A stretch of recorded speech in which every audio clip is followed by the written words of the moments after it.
It's a evil, evil world out yonder. Isn't that amazing? And the reason for it is the teaching of anger, of hate, the destruction of the family, a turning away from the fathers, and a fallen state. And you're misguided because you believe lies rather than truth. You believe the lies inside of you, your imagination, and you believe the lies outside of you that comes from others' imagination. And it's a mess. It's a mess. And it's going to get worse. It's going to get worse. Be not deceived. It will not get better. It could be better for you as an individual if you get on that straight and narrow path. But if you don't, you won't be able to handle it. It's all about self in the world. And if you notice, and I've said this before, the government, the media, the entertainers are acting just like you. You're no different than they are. They're no different than you.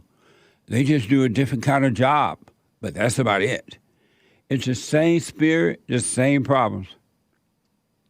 And the answers is not thinking that someone else can change you. There's not nothing physical outside of you that will change you. Nothing. Isn't that amazing? But it is bad. And it's going to get worse. And this ego trip that the people are on nowadays going to make it worse. This so-called political violence or government negligence is a mess. Today, there's a MSN. We got this from MSN. Nearly 9 in 10 Americans are concerned that political violence is intensifying, according to a Washington Post ABC News poll. Political violence. So now they want you to think it's the so-called right-wing violence against Democrats. They want you to believe that the reason we have so much violence in America is because of the Republican encouraging folks to attack the Democrats. This campaign is all lies by the Democrat and the liberal media. All lies. The violence is happening because of screwed up homes, number one. The boys and girls hate their parents, especially the mothers, and been turned away from their fathers. And they have let the people out of jail. You don't have to do time now. You walk in one door, in the front door, and out the back door. No bail bonds. No bail. You don't have to pay a dime, just walk away. And no police. Defund the police. They don't want police anymore. And now they're trying to blame it on, they're calling it political violence. It's political violence in the sense of encouraging criminals to go free and punish the innocents by taking away your freedom of speech and by taking away your Second Amendment.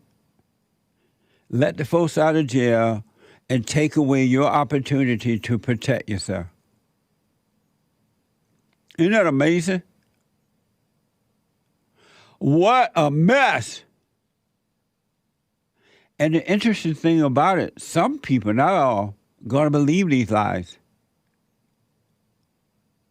They really want you to think it's right-wing violence against Democrats.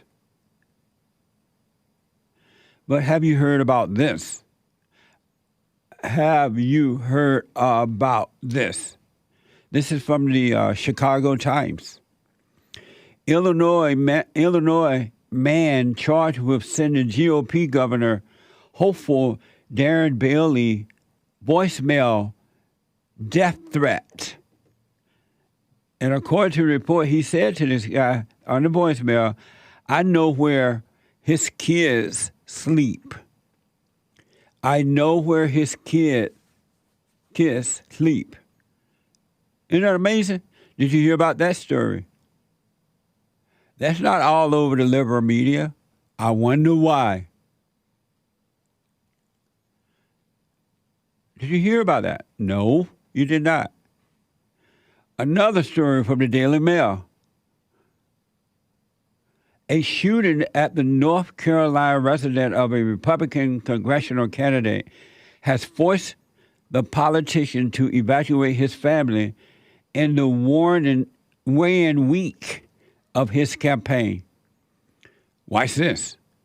A shooting happened at the family home of GOP congressional candidate Pat Harrigan. The shooting took place last month, about 57 miles northwest of Charlotte, at Harrigan's father's house. His parents and 2 kids were inside the home, and while there were no injuries, the family says the incident caused tremendous stress on the family. It's having real-world consequences, not just for me, but also for my family. The Harrigan campaign says they've also received numerous death threats, which they've submitted to the police to aid in their investigation. Harrigan is running in the 14th district and says he's focused on fixing the economy and keeping streets safe. He says it'll take more than a bullet and death threats to stop him from accomplishing his mission.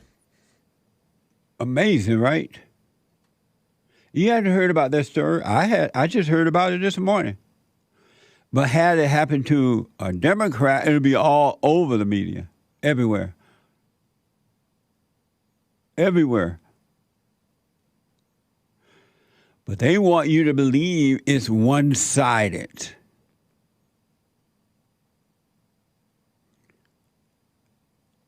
What a sad, sad world. The people of the world today are evil. It's amazing.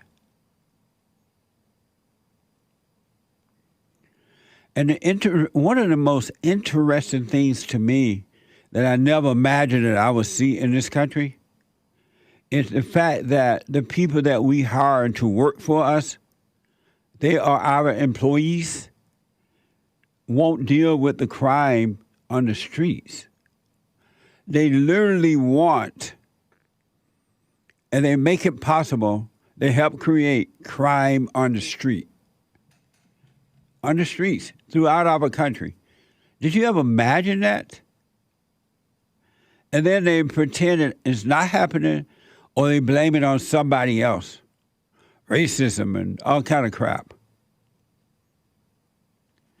And it's unfortunate that they're using the blacks to carry out these crimes. And the blacks are too happy to do it. All right, you want me to go rob a store? I will. Just let me out of jail. I'll go do it. And make sure no police. Make sure no Second Amendment. And I'll do it. But if you ask me to go and build, that ain't going to happen. Sorry, call on the white man to do that. I'll destroy, but the white man has to build.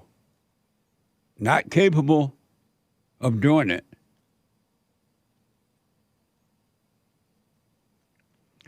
Day in and day out, there are story after story after story of black people committing major crimes.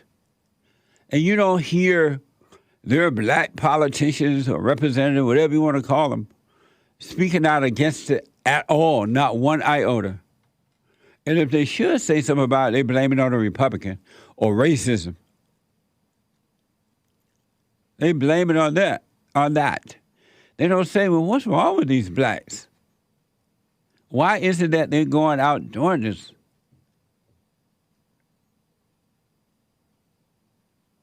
An example of that. This is from the New York Post. A homeless man wanted for 2 sex crimes and who has at least 25 prior busts was arrested in connection with the rape of a jogger in the West Village on Thursday. Watch this. Investigators say a 43-year-old woman jogging was attacked from behind and choked, losing consciousness. She was raped and robbed of her headphones, cell phone, and wallet. When she came to, she flagged down another jogger for help and was brought to the hospital where she's being treated. I actually should be better, and I've definitely had some freaky situations, and I always just like shutter them off and keep going because I'm like always like, whew. There's other runners, so you feel safe. So there's lots of people around. Police tell us the suspect was tracked by the details on his sweatshirt and by using the victim's credit cards, possibly at a Target and the Port Authority where he was picked up. Previously, in a separate incident, police releasing this wanted picture of 28-year-old Carl Feiner, saying he's a person of interest in 2 other sex assaults and robberies. On October 6th at 5 a.m., a 48-year-old woman walking near the East River and East 37th Street was attacked from behind and choked. The suspect started ripping her pants, trying to rape her, but she was able to fight him off, but her wallet and cell phone were stolen in the process. 30 minutes after that attack, police say the suspect tried to use the victim's credit cards at a smoke shop seen in this surveillance photo. Amazing, right? Black people do that, and they'll destroy for you. And white folks, they're in your neighborhood now. They may live in the hood, but they're traveling all the way over to your neighborhood because you haven't done anything about it all these years. And it's going to get worse. They've been told over the years, why are you burning down your own neighborhood? And don't worry, the white people are not going to say anything. They're afraid of being called racist. So go rape their women, rob their stores, smash and grab. And if they dare to even chase you, call it racism. It's mind-blowing me that a segment of a one culture is out of control in all kinds of ways. All kinds of ways. Destroying neighborhoods, robbing and raping and killing not only each other, but other people. And there's no Black Lives Matter on it. No, the mayors and governors and presidents don't care. And the liberal whites love it because it keeps them in perceived power. But the blacks want to say, I'm responsible for me. I don't care if that's what they want me to do. I am responsible for me. Let me stop this crap.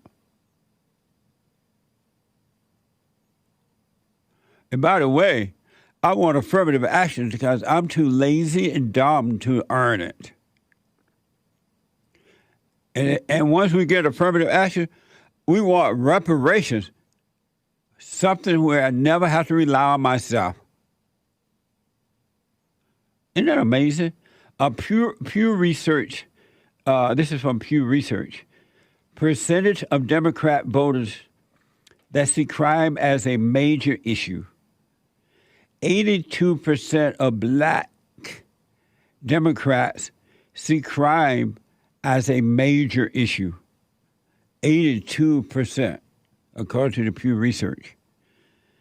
33% of white Democrats see crime as a major issue. 33% of white Democrats see crime as a major issue. I wonder why. Oh, could it be they don't live in those areas? They don't have to deal with this? Could it be the white little liberal Democrats are living behind gated fence and walls and are heavily armed and have bodyguards? So they don't know that this is happening. They know it, but they're not concerned about it because they're not affected by it. And black people, the Democrats don't love you. They don't care anything about you. Zero. They just use you.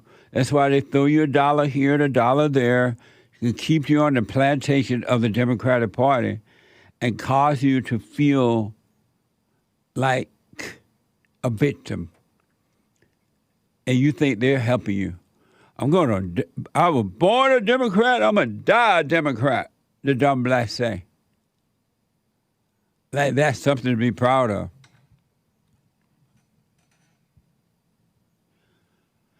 And this is not just the blacks in America. Look at South Africa, Mommy Africa. They say they're from Africa. Crime, and white people have done the same thing over there. They've given up their country to the blacks. And now crime in the city, on the farmlands, and everywhere. No police. And blacks are destroying South Africa because they don't know how to run it. When they said, we want freedom, we want this and that, they didn't mean they want to run it. They meant they want you to give it to them. But they want you to run it. What the? It's happening everywhere these folks dwell.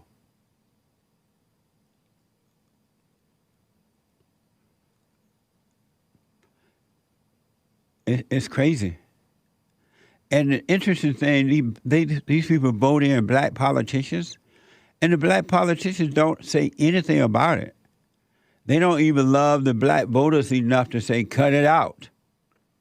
We want you to vote for us, but not for this reason. But that's what they want.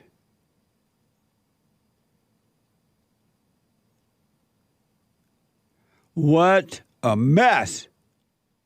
And it's only going to get worse. They don't care that the blacks are killing one another. They do not. Look at Lord Lightfoot. She can care less about the blacks, or about anyone really, but her own people. Because you know how black people say if you're black, you're all the same. You're a family. We are family. If you're black, you're all the same. Just because you're black, you're all the same. So why doesn't Lord Lightfoot take care of her black people? No, she want to make sure they kill each other. That's why she defund the police.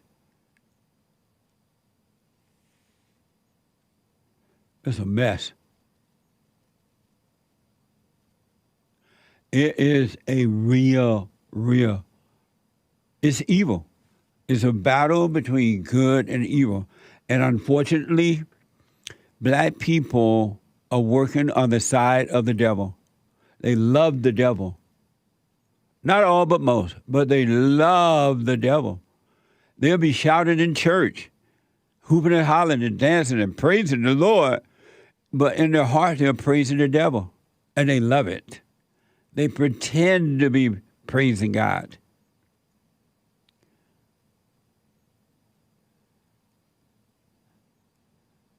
They pretend to be praising God. They don't care about God. They love the devil. They love their evil.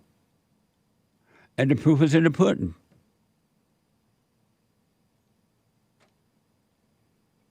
And there are people who are too happy to help them, to stay in their darkness. The government, Twitter, everybody, other than, it's crazy, folks.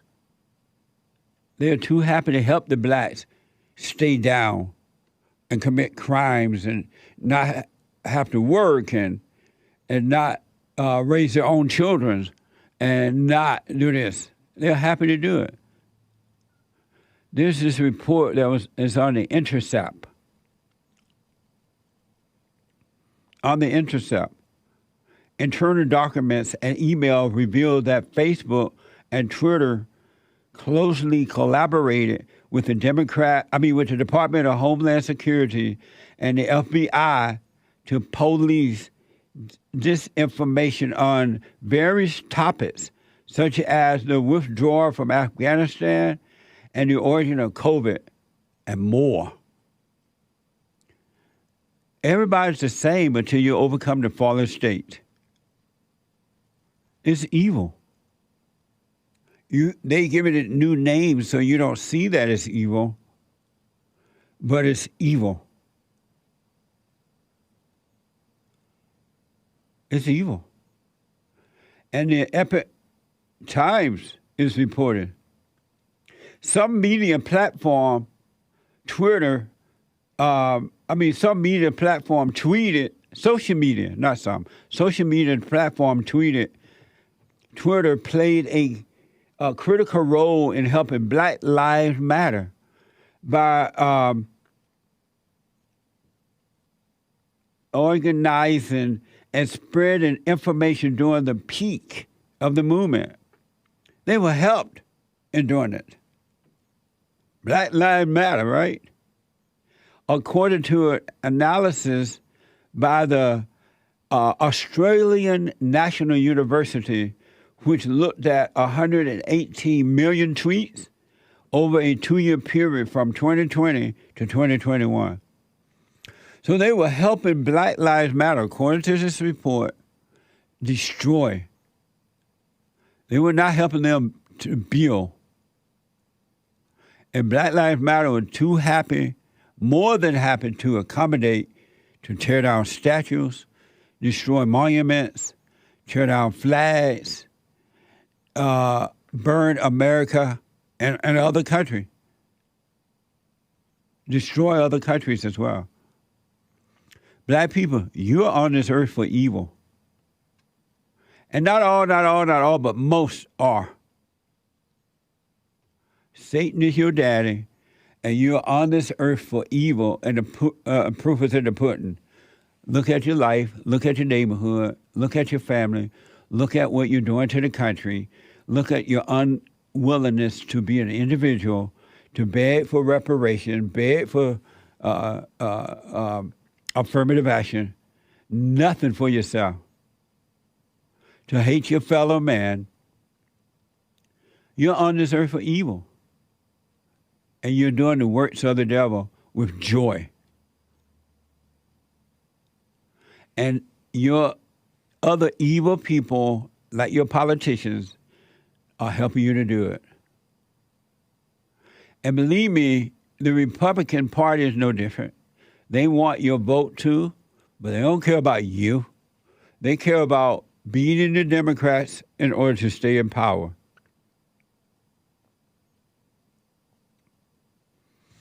They want to stay in power. So don't think that the Republicans love you. They don't.